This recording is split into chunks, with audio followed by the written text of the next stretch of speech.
Hey guys, Programming Made Easy here, and today we are going to talk about conditional statements, the if-else statement, specifically in Java, but this applies to all programming languages, and it's a very powerful and fundamental concept in computer science and logic. So, I already kind of outlined what the structure of the if statement looks like.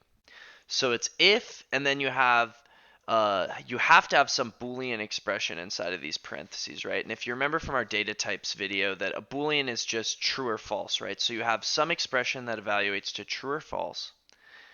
And if it's true, you're going to execute everything inside this code block. And the code block's outlined with these brackets, right?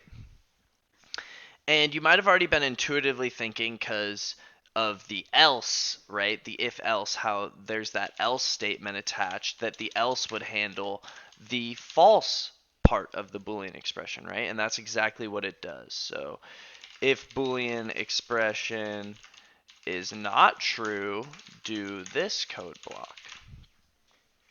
And so that's basically all it does, right? That's what a conditional statement is. Now, in order for us to craft these Boolean expressions, we're going to need what is called relational operators, okay? And we'll also be learning about logical operators in the next video, so stay tuned for that. Those are used to craft more complex conditional statements. So these relational operators, we're going to be talking about a few fundamental ones. And the first one we're going to be talking about is the equals operator. And so this checks if a number is equal to another number. And why I say number is because if you're going to use a string, you're going to have to use what's called the dot equals, which is a method written by Java programmers. And we'll talk about that a little bit later. But this is to check if some numerical value is equal to another. So let's make a simple program just to demonstrate this first one. And then later on, we'll be writing a program to check if a user inputted grade passes the class. And the pass for the class is if you have some percentage that is greater than or equal to 55.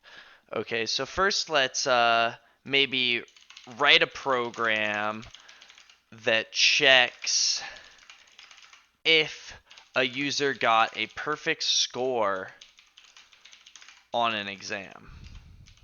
Okay, so I already imported my scanner, right? I did that Java or that import java.util.scanner.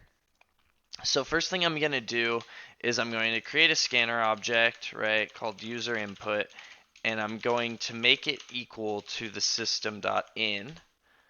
Okay, and then we are going to prompt the user, right? So we're going to do that s out, and we're going to ask them, what was your grade on the last exam?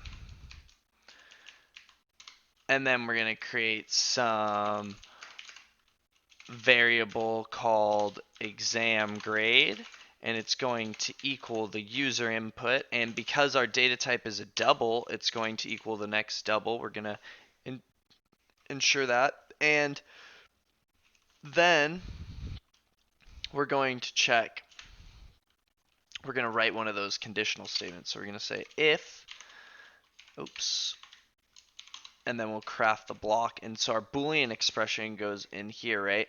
And so a perfect grade is defined to be at 100, right? So perfect score is 100.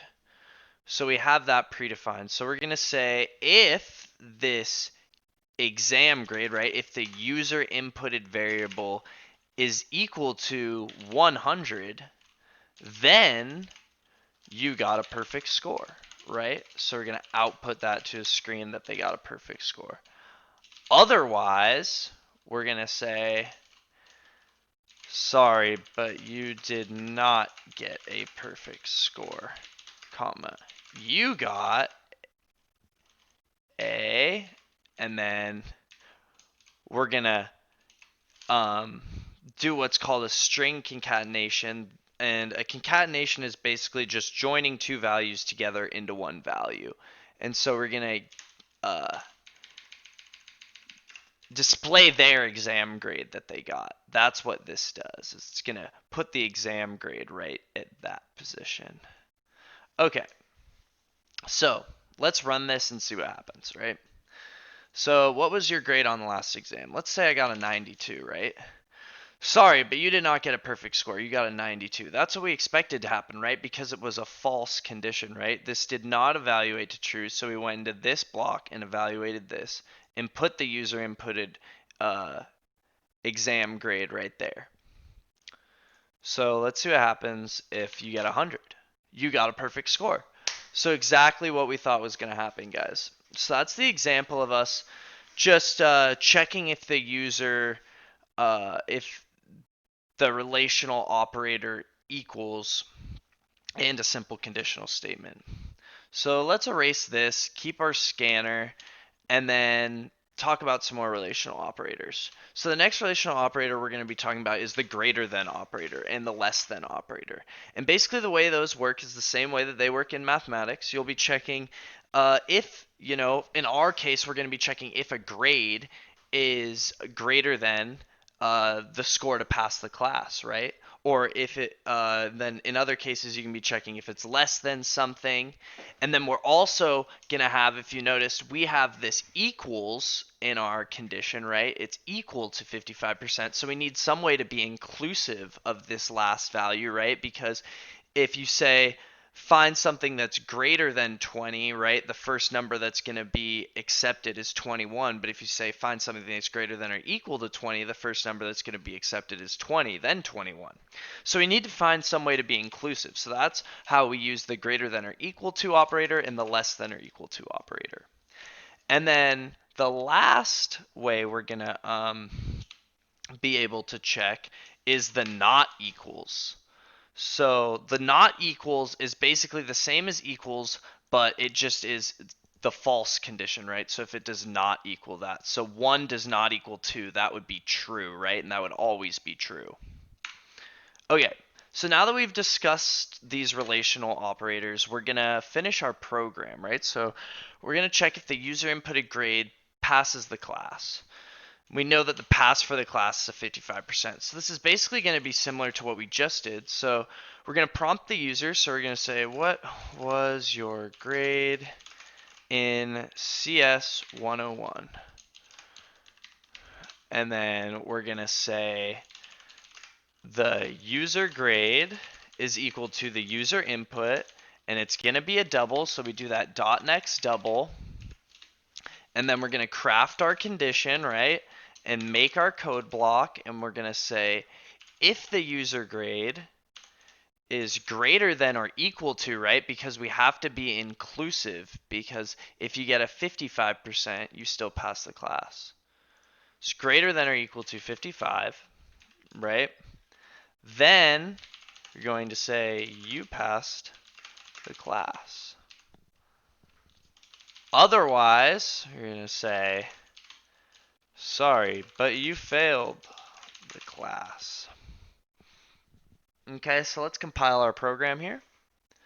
So what was your grade in CS 101? Let's say we got an 88%. You passed the class. Great.